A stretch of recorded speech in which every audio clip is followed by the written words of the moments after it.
Bonjour et bienvenue à bord de cette MG4 sur lequel en fait on va vous faire une démonstration. Donc surtout vous parler de la MG4, savoir si c'est une voiture qui vaut le coup ou pas, si il faut se précipiter en concession ou s'il faut attendre. Comme vous pouvez voir ici, j'ai à peine 3500 km de réaliser avec cette MG4 sur lequel on a fait donc pas mal de routes d'essai que vous avez déjà vu sur la chaîne YouTube. Et donc sur cette MG4, comme vous pouvez lire sur beaucoup de forums, des groupes Facebook, etc., c'est une voiture qui présente, on va dire, quelques petits défauts, on va dire, de jeunesse. Alors, sur la mienne, malheureusement, je ne suis pas à l'abri parce que je fais partie des tout premiers à être livré de cette MG4 que vous connaissez. D'ailleurs, regardez, je l'ai personnalisée, hein, donc c'est bien la mienne. Même au niveau des jantes, j'ai personnalisé. Voilà, donc ici, la MG4 que vous connaissez, sur lequel j'ai eu à peu près une quarantaine de bugs différents. Donc depuis, elle a été en concession, ils ont fait des mises à jour. Et du coup, au niveau fonctionnement, c'est déjà un peu plus confortable. Rappelez-vous, la dernière fois, j'avais fait une vidéo où les volets n'arrêtaient pas d'ouvrir et fermer. Vous voyez, avec la mise à jour, ça a été réglé. Là, il y a le chauffage et du coup, il reste ouvert. Parce que la voiture, elle est équipée d'une pompe à chaleur. Autre chose, il y avait un bruit comme une turbine, qui faisait comme un bruit d'une turbine qui frottait quelque part. Donc là-dessus, pareil, ça a été revu, parce que je l'avais signalé. Et là, vous entendez qu'une soufflerie. Et ça, c'est le fonctionnement normal. Parce que j'avais signalé sur différents groupes, etc., que le bruit de la turbine, c'était pas normal. Bien sûr, des experts Facebook, YouTube, etc. Ouais, mais non, si c'est normal, etc. Donc là, vous avez la preuve que ce n'est pas normal. Parce que là, la voiture, elle ne fait plus le bruit. Autre chose, dès le départ, dès que j'ai eu la voiture, elle faisait des vibrations. C'est-à-dire que quand je roulais, la voiture bougeait dans tous les sens. Ce qui veut dire, bougeait dans tous les sens. J'exagère un peu, mais c'est-à-dire que dès qu'on dépassait à peu près les 50 km/h, on avait des vibrations qui venaient, on ne savait pas en fait si ça venait de l'avant ou de l'arrière. Et du coup, j'ai fait, donc j'avais enlevé les enjoliveurs dans un premier temps. J'ai mis les caches centraux ici, donc 56 mm pour ceux qui veulent les caches moyeux. Donc c'est du 56 mm. J'ai mis les caches moyeux. J'ai contrôlé les roues. Tout paraissait bien.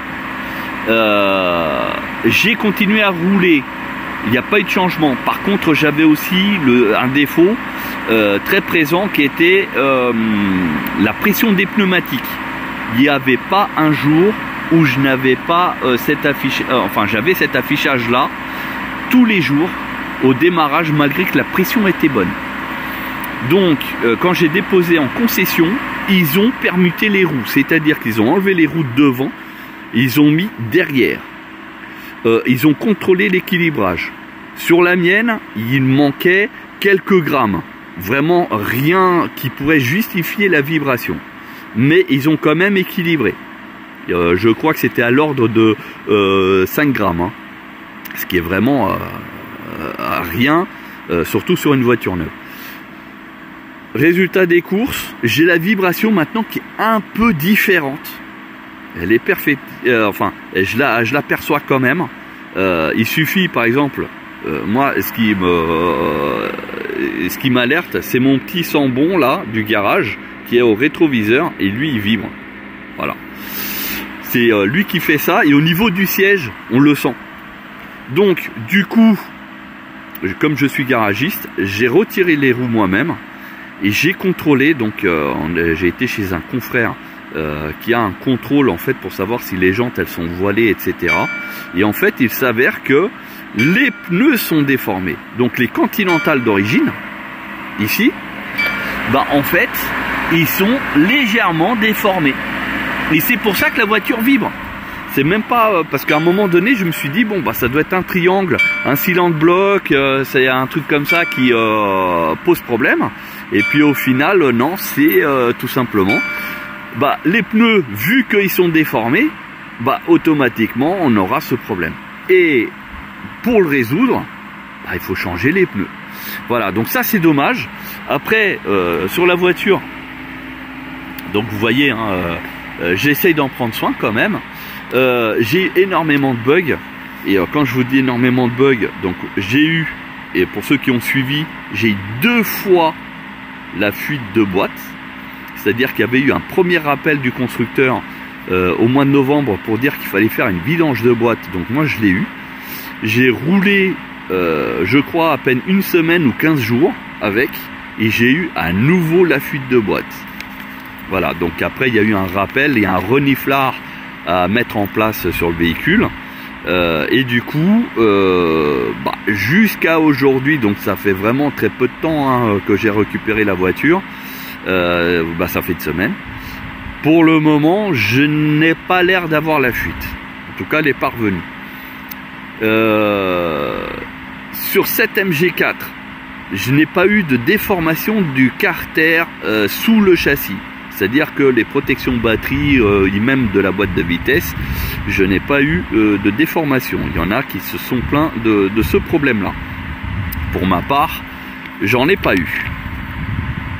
Les pleins phares. Donc ça, pareil, c'est un problème. On a été quelques-uns à avoir ce problème. C'est-à-dire que les pleins phares, déjà, bah, se retirent un peu tardivement. C'est-à-dire que quand on a une voiture qui arrive d'en face, il ne détecte pas tout de suite que le véhicule arrive. Et du coup, il reste un petit peu, ce qui fait qu'on se prend des appels de phare des gens qui arrivent d'en face. Voilà, donc on a ça. Et puis surtout, les pleins phares, ils avaient tendance à éclairer les arbres, le haut des arbres. Donc ça aveuglait les hiboux et autres volatiles. Voilà, donc il y a eu un réglage là-dessus, donc c'est beaucoup mieux. La concession a fait le nécessaire, donc je lui avais dit, et ils ont corrigé. Donc effectivement, ils étaient mal réglés, et ça depuis l'usine. J'ai eu un défaut, donc il y a toujours un défaut au niveau de la réception de la radio, qu'elle soit en FM ou en DAB, la réception, elle est super mauvaise. Autre problème aussi, c'est que, regardez, ici, vous voyez, le vent s'engouffre ici. Et du coup, cette pièce bouge. Mais le problème, c'est que j'ai exactement ce même problème de l'autre côté. Ça a commencé par un côté, regardez. Et j'ai ce côté qui commence à bouger aussi. Voilà, donc ça a été signalé au niveau de la concession. Ils vont voir ce qu'ils vont faire.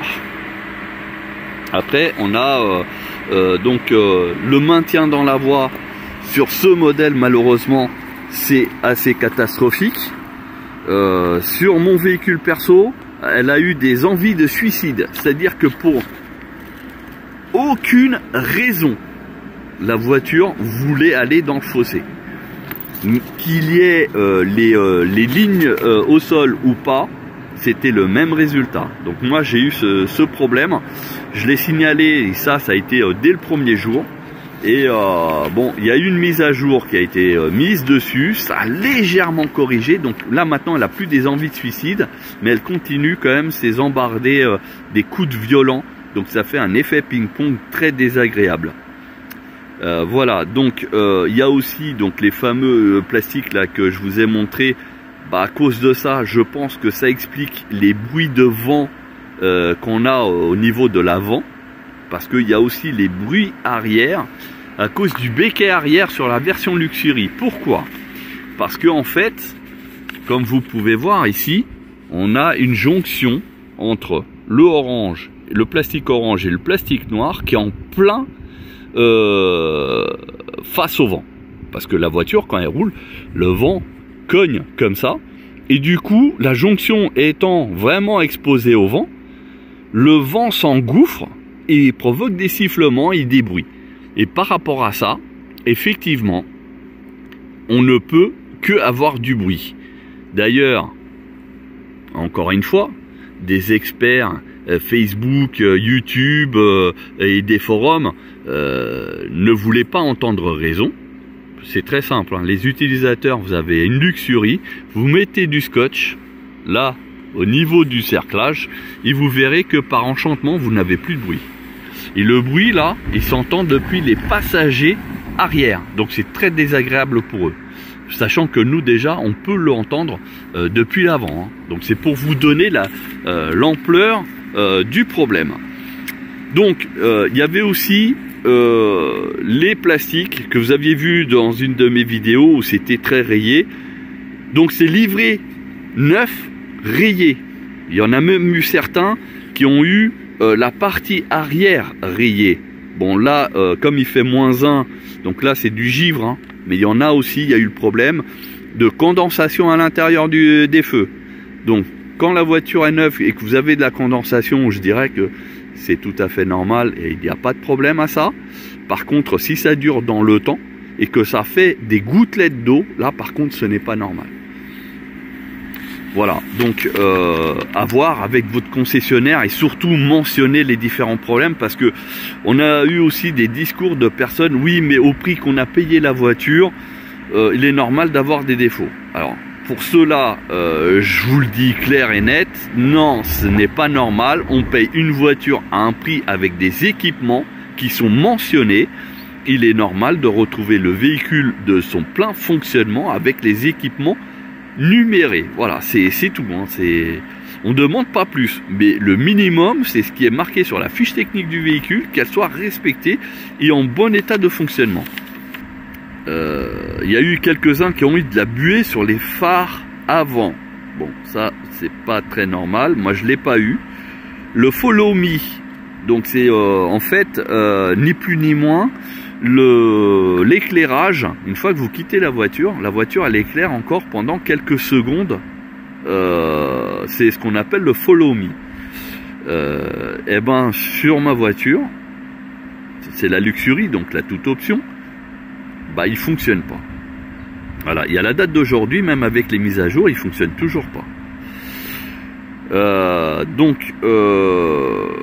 Il y a eu certains véhicules qui ont été livrés avec les cosses de la batterie qui n'étaient pas suffisamment serrées, donc ce qui provoque des pannes, parce qu'une batterie mal serrée, ça veut dire qu'elle ne charge pas correctement, et ce qui veut dire qu'à un moment donné, vous vous retrouvez à pied, parce que la batterie n'a pas chargé, et du coup la voiture refuse de démarrer.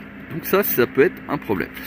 Problème qui a été très perturbant sur ma voiture, c'est le fonctionnement du Bluetooth, qui lui, donc même le téléphone jumelé, il suffisait que je quitte la voiture pendant 5-10 minutes et que je revienne, et la voiture ne reconnaissait plus mon téléphone. Il me redemandait de jumeler, donc je me retrouvais en fait avec une liste du même téléphone jumelé sur le véhicule, et d'ailleurs sur mon téléphone il y avait plein de MG5 du coup MG4 pardon, qui étaient énumérés sur le téléphone. Donc depuis la mise à jour ça a été corrigé, donc ça refonctionne. La programmation de charge avant la mise à jour, des fois juste le simple fait de consulter à travers l'application du téléphone faisait que la recharge se lançait automatiquement, alors qu'elle était bien programmée pour à partir de minuit jusqu'à 5 h du matin par exemple. Et ben le simple fait de consulter lançait la recharge. Depuis je n'ai pas retenté, mais j'ose espérer que c'est corrigé. On a alors sur la mienne toujours, j'ai eu un problème, c'est que des fois quand je faisais des stationnements en épi et que je rentrais dans le stationnement en marche arrière, très souvent elle me faisait un freinage d'urgence, comme si elle détectait en fait un obstacle. Et le problème c'est que il n'y avait pas forcément d'obstacle, du coup ça surprenait. Depuis la mise à jour, ça a été corrigé, en tout cas sur la mienne, parce qu'elle ne le fait plus. Je fais exactement les mêmes genres de stationnement et je n'ai plus ce problème. Les feux de détresse pendant que je roule, donc ça vous l'avez vu sur la vidéo notamment du passage au banc. Donc pendant que je roule, j'avais les feux de détresse qui clignotaient sans raison. Depuis la mise à jour, je ne sais pas si ça continue, parce que le problème pour s'en rendre compte, c'est que il faut être à l'extérieur pendant qu'on roule. Voilà. Le problème, c'est que quand on roule, les autres usagers, même s'ils le voient, ils me le signalent pas forcément parce qu'ils pensent que c'est justement une intervention de ma part et que du coup, je l'aurais fait exprès, peut-être pour remercier ou j'en sais rien. Donc du coup, je n'ai pas d'informations à ce sujet. Mais voilà, c'est perturbant. Sur mon véhicule et même après la mise à jour, j'ai mes feux avant qui sont en éclairage pratiquement en continu. C'est-à-dire que normalement il y a l'allumage des phares automatiques et d'ailleurs là par soleil, et ceux qui suivent sur le groupe Facebook, vous avez vu que des fois je filme, il y a un soleil et j'ai les lumières qui se sont mis et qui sont des fois ils s'éteignent tout seuls, mais vraiment sans raison. C'est même pas j'ai passé un tunnel ou autre, c'est voilà. Donc ça c'est un problème. Disons que c'est moins perturbant, hein. On peut rouler, en même temps les gens ils sont avertis qu'on est là, hein. Donc ça à la rigueur c'est pas grave. Avant la mise à jour, j'avais une autonomie en 100% qui était à peine à 300 km. Voilà, depuis que j'ai réceptionné la voiture, là j'ai pu voir effectivement 434 km, donc l'autonomie annoncée du constructeur qui s'affiche. Après, en réel, en roulant et surtout avec le chauffage, parce que là-dessus, tout le monde est focalisé sur la pompe à chaleur, mais la pompe à chaleur, là-dessus, elle pompe, mais quelque chose de grave. C'est très simple d'ailleurs, on va essayer d'aller à la voiture. Tiens, on va passer par là. Et vous allez comprendre. Donc là, j'ai volontairement laissé elle tourner, hein, parce que comme ça, au moins, la voiture, elle refroidit pas. Donc là, c'est allumé, vous voyez. Donc j'ai toujours un écart, hein, 25 degrés pour avoir à peu près à l'intérieur 21-22, hein, approximatif. Là, vous voyez au niveau... Donc, au niveau de l'autonomie, vous voyez, 264. Là, je coupe le chauffage. Voilà. Et là, vous entendez même le moteur qui s'arrête de tourner. De la pompe à chaleur. Donc, du coup, ceux qui disent que la pompe à chaleur, effectivement, ne pompe pas beaucoup, etc., vous voyez la preuve, hein, par vous-même. Je pense qu'il vaut mieux avoir une résistance. Parce que sur la MG4, ça consomme beaucoup. Mais vraiment beaucoup. Donc, bon, je remets. Et ça fonctionne. On a toujours des bugs au niveau du chauffage, hein. Si vous augmentez ou diminuez le chauffage, il va enlever les pieds. Enfin bref, il y a des choses où c'est vraiment pas super top, hein. Le détecteur de somnolence depuis la mise à jour, elle a été désactivée. Donc du coup, je n'ai plus cet affichage intempestif au tableau de bord. Donc ça, c'est déjà très très très bien. Parce qu'il avait tendance à afficher toutes les 5 secondes. Sur ma voiture, si vous regardez les premières vidéos, vous apercevrez que ma voiture n'a pas l'isolant de capot. En fait, sur toutes les versions après, les voitures, enfin, bizarrement après la diffusion de ma vidéo, toutes les voitures ont un isolant au niveau du capot. Moi, je ne l'ai pas. Il y en a quelques-uns à être dans cette situation, on n'a pas d'isolant. Mais bon, après, ça, à la rigueur, c'est un peu accessoire. La qualité des caméras, bon, vous avez vu pareil dans différentes vidéos où c'est pas terrible, ça fait comme un œil de poisson. Les mises à jour n'ont rien corrigé à ce niveau-là. Depuis quelques jours, on a la prise USB dans la voiture qui est ici. Donc il y a deux prises USB, vous voyez, celui où j'ai le boîtier de brancher. Le problème, c'est que les prises, en tout cas celle-ci, bah, elles se déconnectent sans qu'on touche à quoi que ce soit. Parce que moi, le boîtier, là, il est plus ou moins calé pour éviter qu'il bouge. Et en fait, de temps en temps, bah, ça se déconnecte. J'ai fait aussi un test avec le téléphone portable, parce que c'est la fameuse prise qui permet d'avoir le Android Auto et le CarPlay. Et ben, c'est exactement la même chose. C'est-à-dire, pendant qu'on roule, des fois, paf, il a perdu et il revient. Donc, depuis la mise à jour, j'ai l'avantage, c'est que même pendant que je roule, je peux activer le CarPlay. Alors que sur les autres MG, une fois que on a perdu le CarPlay, on est obligé de s'arrêter pour relancer le CarPlay ou l'Android Auto. Hein, l'un ou l'autre, de toute manière, c'est la même fonctionnalité. Donc on avait cette problématique. Il fallait s'arrêter pour réactiver. Sur la MG4, on a la chance, c'est que on peut ça se réactive en roulant. Voilà. Depuis la mise à jour, toujours pareil. Par contre, j'avais un problème au niveau du son de l'autoradio. Ici, quand je mettais le son, des fois j'avais le son des médias, donc l'autoradio. Et 1 minute plus tard, si je voulais baisser ou augmenter le son, là c'était plus le son de multimédia, mais c'était le son de la voix, par exemple, ou de la reconnaissance vocale qui était augmentée. Et du coup, bah, on était obligé de passer physiquement pour pianoter, pour baisser, enfin intervenir sur le son. Voilà, donc depuis la mise à jour, c'est corrigé. Maintenant, c'est vraiment que le son de l'autoradio et rien d'autre. Et heureusement, parce que c'était vraiment très perturbant. Le problème de la caméra avant, quand on fait un créneau qui ne s'active pas, bah, c'est toujours d'actualité. Hein. C'est-à-dire que vraiment, pour mettre la caméra avant, vous êtes obligé de mettre un coup de clignotant pour activer la caméra avant si vous êtes en vitesse très lente. Dès que vous dépassez les 15 km/h de mémoire ou les 17, quelque chose comme ça, en fait, avant les 20 km/h, elle se désactive. Voilà. Donc, si vous voulez faire un créneau, parce que sur les autres MG, du moment où vous mettez la marche arrière, bah, ça active les caméras. Et dès que vous mettez la marche avant, ça met la caméra frontale. Et elle se désactive au moment où vous dépassez les 20 km/h. Là, pour le coup, pour activer la caméra, vous êtes obligé de mettre le clignotant.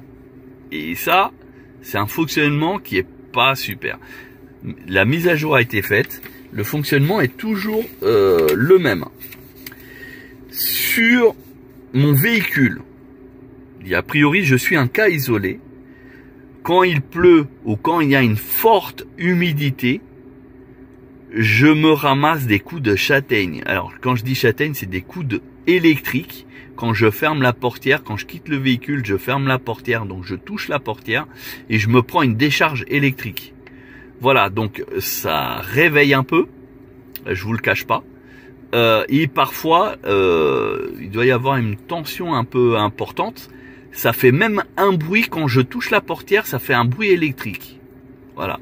Donc pour ceux qui ont ce problème-là, manifestez-vous auprès de votre concessionnaire parce que bah, à cause de ça, quand on a eu une semaine de pluie, j'ai vraiment limité son usage parce que bah, c'était vraiment très désagréable et en même temps j'étais pas rassuré parce que je me disais peut-être qu'un jour je vais avoir une châtaigne plus qu'une autre et ça peut être dangereux.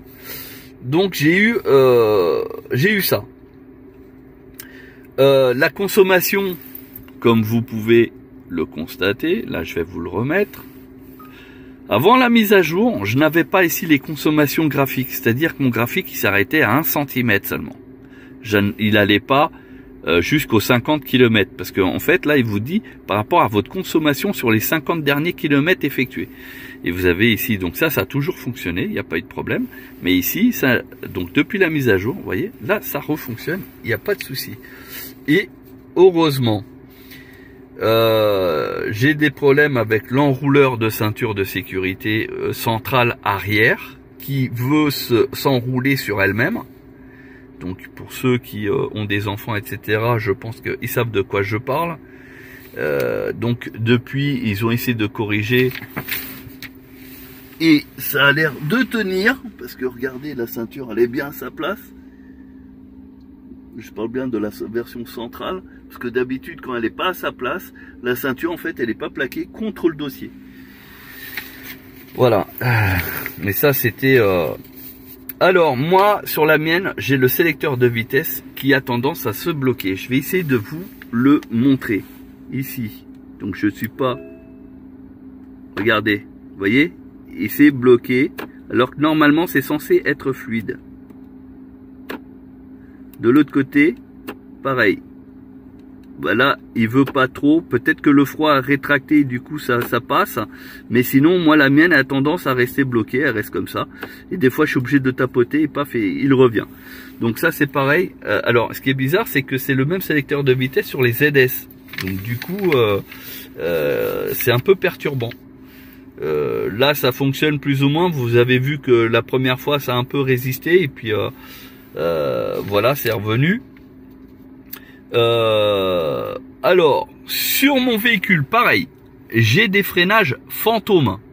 C'est-à-dire que, sans raison apparente, que ça soit en ligne droite ou en courbe, parfois elle se met à ralentir, mais vraiment un ralentissement trop important. Et qui peut être perturbant aux usagers derrière. C'est-à-dire quand vous avez le régulateur de vitesse, vous mettez à 90 km/h, vous avez une courbe qui est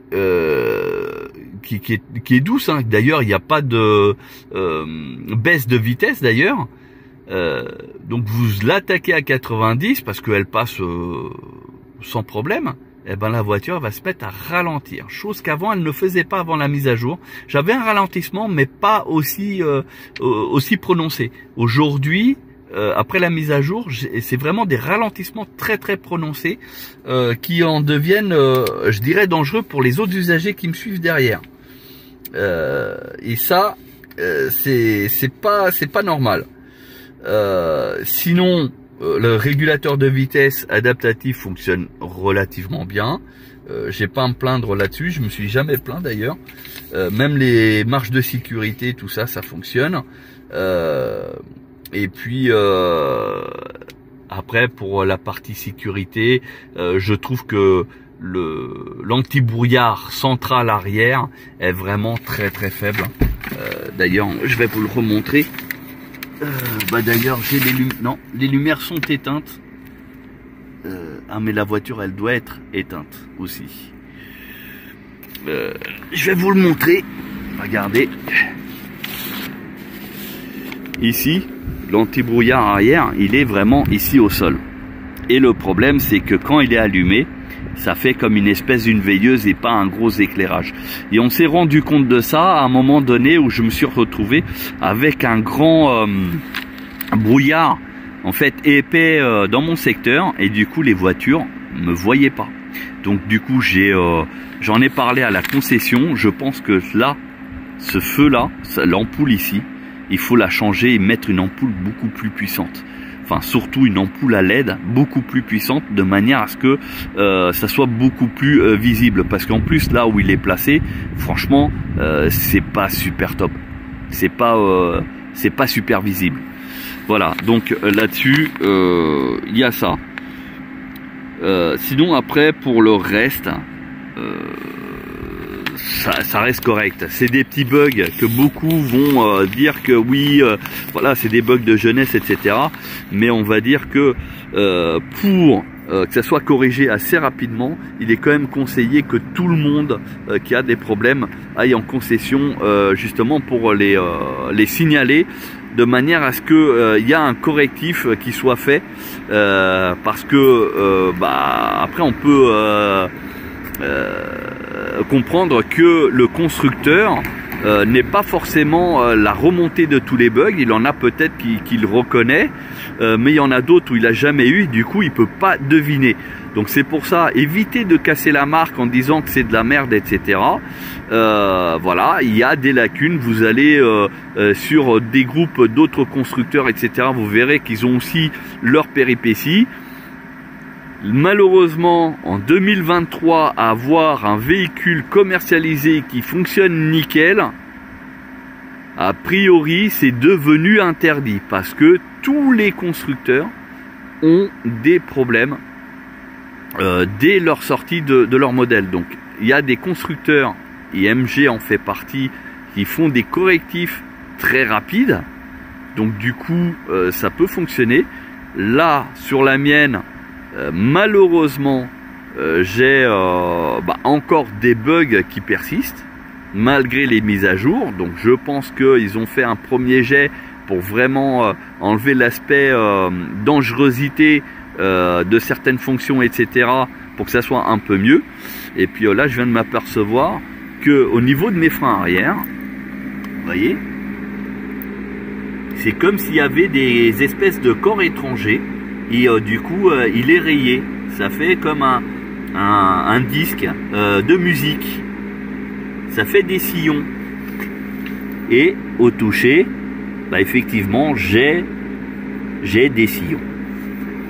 Et ça, je viens de le découvrir avec vous, vous voyez. Alors que la voiture, j'utilise tous les jours parce que, regardez, les freins avant, eux, sont quasi nickel. Et bien réguliers d'un bout à l'autre. Donc les plaquettes, déjà, c'est bon à savoir, elles vont bien d'un bout à l'autre. Elles font toute la largeur du disque. Parce que des fois, on a des voitures où la plaquette, elle est plus petite que le disque. Hein. Et là, vous voyez, à l'arrière, j'ai ce phénomène. Je vais aller voir de l'autre côté. Là, du coup, vous voyez, je le découvre avec vous. Et ce disque-là, non, je n'ai... Enfin, là, vous voyez, mais ça doit être de la saleté. Non, il y a deux mini-sillons. Voilà. Mais sinon, ce disque-là, il n'y a pas de problème. Donc, est-ce que ça veut dire que j'ai un problème d'étrier? Je ne sais pas, je ne peux pas vous dire. Donc, faut-il acheter cette MG4? Alors, je dirais que par rapport à son prix, oui, elle est abordable et c'est une voiture qui est bien équipée. Après, pour ceux qui sont un petit peu pointilleux au niveau du fonctionnement, je vous dirais attendez parce que la voiture n'est pas au point. Il y a quand même pas mal de dysfonctionnements et des choses qui sont pas très claires. Notamment la vibration, on est quand même nombreux à avoir ce problème de vibration alors qu'on est chaussé en pneu Continental, donc on n'est pas sur du pneu à premier prix comme l'est sur la version standard par exemple. Et a priori sur les versions standards, elles sont moins impactées par ce problème de vibration d'après les retours des utilisateurs. Donc acheter cette voiture, oui, pourquoi pas, mais attention, au vu des problèmes qu'elle a et au vu de la faible différence de prix avec la Tesla Model 3 et voire même d'autres voitures chinoises qui arrivent, pour ceux qui ne sont pas pressés, je vous dirais attendez au moins que le constructeur corrige les différents bugs du véhicule. Et comme ça, au moins, vous allez pouvoir bénéficier d'une voiture nickel dès le départ. Ou sinon, acheter autre chose. Voilà, moi c'est le conseil que je vous donne. Pourquoi? Parce que, je vous dis honnêtement, le gros problème de MG en France, c'est le service après-vente qui est ultra long. J'ai encore aujourd'hui un MG EHS qui est chez eux en réparation depuis fin août. Et que pour de la carrosserie, c'est même pas un problème de fonctionnement, c'est que de la carrosserie. Et vous voyez, ça fait déjà plus de 3 mois que la voiture est toujours bloquée. Donc, si c'est pour acheter une voiture qui n'est pas au point, et en plus de ça se retrouve bloquée en concession, vous allez être dégoûté parce que au final, pour certains, vous allez payer une location LOA ou LLD dans le vent parce que la voiture pendant qu'elle est mobilisée vous pouvez pas l'utiliser, et pour d'autres qui payent un crédit, vous allez payer un crédit pour une voiture qui est bloquée en concession. Donc voilà le pourquoi je vous déconseille de foncer tête baissée. Alors oui, la presse bizarrement dit que c'est une très bonne voiture, etc. Et c'est vrai, c'est une voiture qui est joueuse, qui est super sympa. Et là-dessus, je crie pas, les 204 chevaux sont bien là, elle est joueuse. Elle est plaisante, agréable à conduire, sauf que les désagréments qu'elle a font que vous perdez déjà d'une un peu confiance envers le véhicule. Et de plus, il y a la vibration, par exemple. Moi, j'ai fait un grand voyage, c'était désagréable, c'était pas top. Donc voilà, c'était mon ressenti par rapport à mon véhicule. Je vous ai sorti la liste de tous les problèmes connus et un petit peu moins connus aussi, parce que il y a certains problèmes, on est vraiment presque tous à avoir, et il y en a d'autres où il y en a une partie qui en ont pas. Après, ça dépend aussi de la finition. Hein, voilà, vous l'aurez compris. Et puis il y en a aussi qui, pour eux, une voiture c'est juste un moyen de se déplacer, et du moment qu'elle démarre et qu'elle roule, le reste ils s'en fichent. Perso, j'étais parti sur une version standard, j'ai pris la Luxury pour ses équipements. Aujourd'hui, je peux pas trop compter sur les équipements qu'elle propose. Voilà.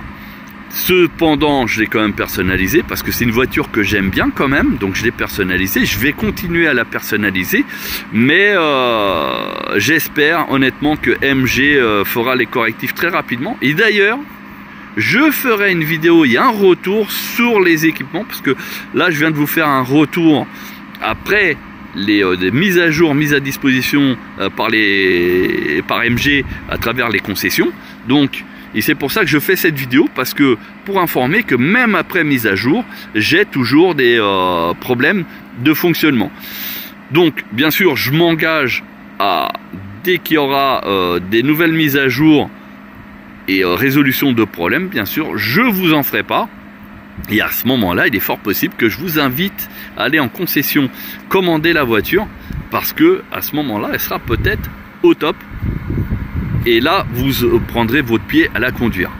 Voilà, donc je vous dis, suivez attentivement la chaîne et vous serez avertis dès qu'il y aura vraiment des améliorations là-dessus.